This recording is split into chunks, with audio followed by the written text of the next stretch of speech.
Okay, your reformer setup. You're going to start with 3 springs. Once you feel a little bit stronger, you're going to add that yellow spring. So 2 red and a blue. Going to bring yourself lying down, feet centered on the foot bar.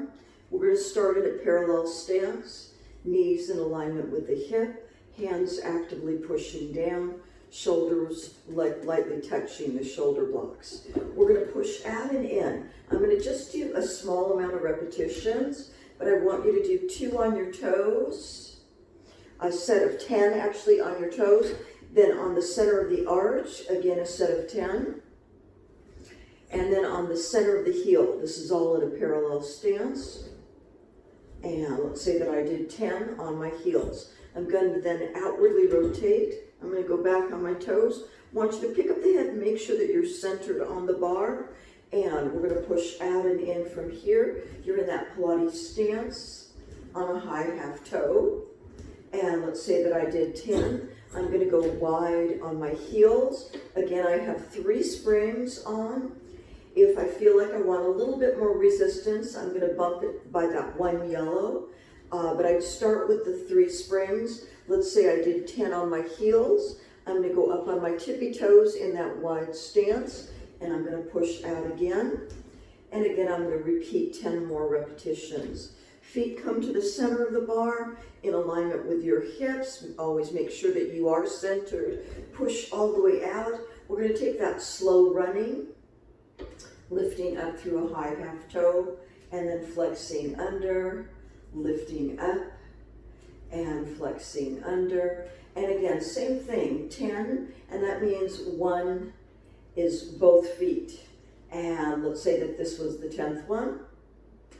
And lift, and bend. I'm going to drop the spring tension by 1.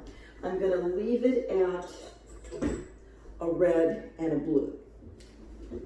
I'm going to be doing some of the single leg work, and I'm going to go onto a high half toe. I'm going to push out, holding the back of the leg. I'm going to extend it, and I'm going to bend it. It's kind of like you're doing a can-can.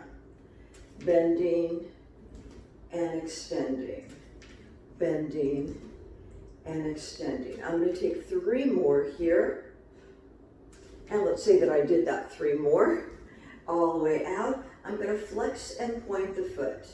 Now, I can actually flex and point both feet. So I'm flexing the foot that's on the bar, I'm flexing the one that's in the air, and then I'm pointing it. Let's say that I did maybe 5, 6 repetitions of that, and then I switch to the other side. I'm on a high half toe. I want to make sure that my foot and knee and hip are in alignment. So no big deal picking up your head and making sure that that placement is where it needs to be.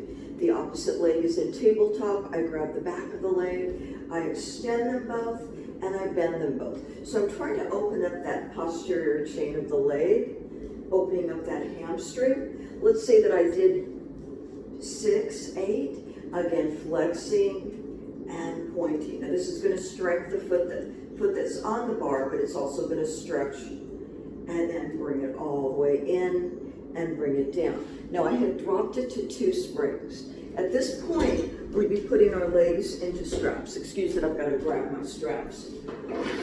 So, I've just started to open up the back of the leg. I'm not going to put legs in straps quite yet, because I'd like to also open your hips. I'm going to have you sitting on your machine, and then let's just bring 1 foot on top. I haven't stretched this morning, so my hips feel tight too.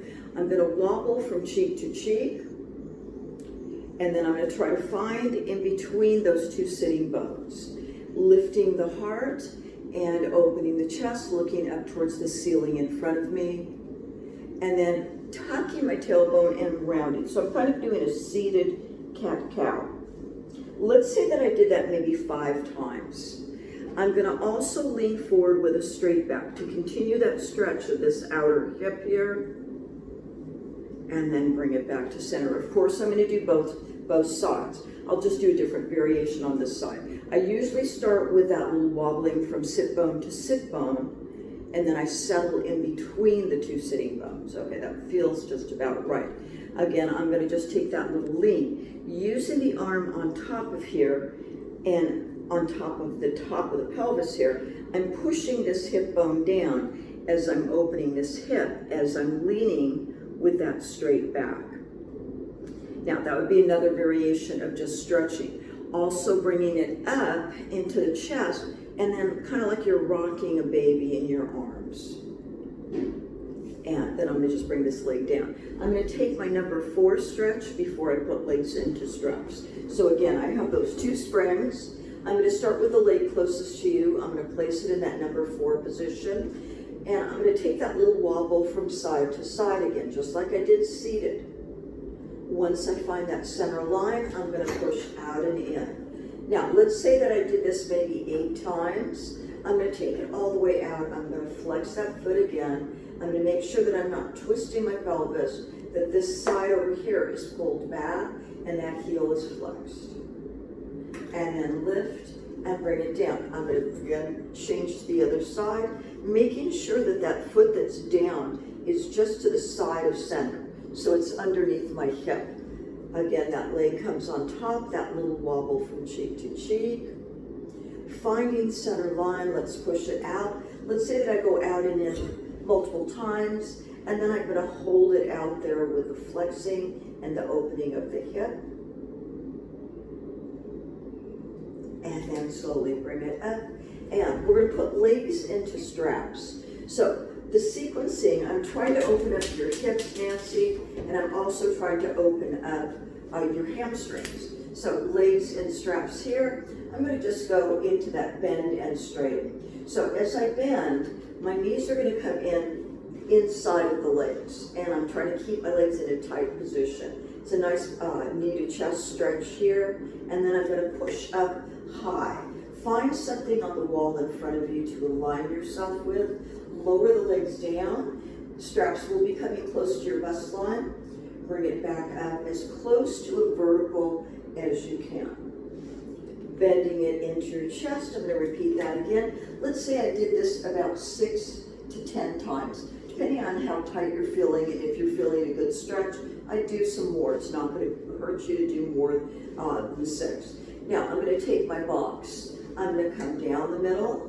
I want to make sure I don't go so low that I lose my contact with my spine. Open, not wider than your carriage, about a little bit wider than hip distance.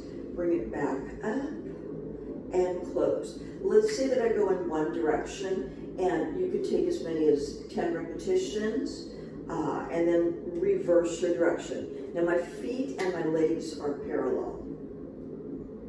And let's say that I did 10 in that direction. I'm going to go into that outward rotation or that Pilates stance. My knees are open here. This I know is going to be a little uncomfortable because of the tightness in your hips. Pushing out, squeezing the gluteal muscles. Again, let's say that I do 10 here. Now I'm going to keep those legs outwardly rotated, and I'm going to take it more as a small circle. Now you should be feeling your abdominal muscles drawn in, and you should feel that control in your thighs, gluteal muscles. Let's say I did 10 in one direction. Of course, I reverse my direction. Find the place where you can feel your core working, but you're not overworking your back. And then let's bring the bottoms of the feet together, and our legs are in the shape of a diamond. I'm going to pull that diamond down in the direction of the springs, and then I'm going to float it up. I want to still keep my sacrum down, pulling down, and floating up. Again, same thing. Let's take 6 to 10 repetitions. I'm going to draw those straps in, and I'm going to place them on my hands. My arms are going to be straight, and I'm going to pull straight down. I'm going to start with just a straight arm and my legs in my tabletop position. Now, tendency of back protection, we either bend our knees in too much, or we bring our feet up, or we drop our feet. Try to make them as level as you can. And I have to look all the time because I want to go to that protected place too. So I'm going to pull it straight down. Exhaling as I pull down. I'm going to start with my head just staying down. Then I'm going to add the embellishment of reaching a single leg and bringing it in, a single leg. Let's say that I do that multiple times. If I feel like I want to try a double leg, I'll do a double leg. Now, I'm going to start that pattern all over again. Just the arms, but I'm going to also curl the body up. Now, I find that we tend to inch in this direction, so kind of walk yourself forward a little bit so that when you curl the body up, oops, excuse me, I had the legs too soon, that you're not so tight into your shoulder blocks. I will do that same pattern of curling the body up and then coming back down and keeping the legs in place, and then I'll do it with the single leg extension. Now, what you want to be careful of with the leg extension, whether it's a single or a double, is that you're not losing this connection between the ribs and the lower back. That would be a really nice, just general warm-up. It'll be longer than what I just did. We're going to do your mermaid. Now, we know that it's hard to get in that mermaid position for you. So again, I would do my number 4 stretch, just sitting. And then I keep my legs down. I'm going to bring my hand to the bar, and I'm going to lose one of the springs. I would take it to 1 blue, and that'll be a nice resistance.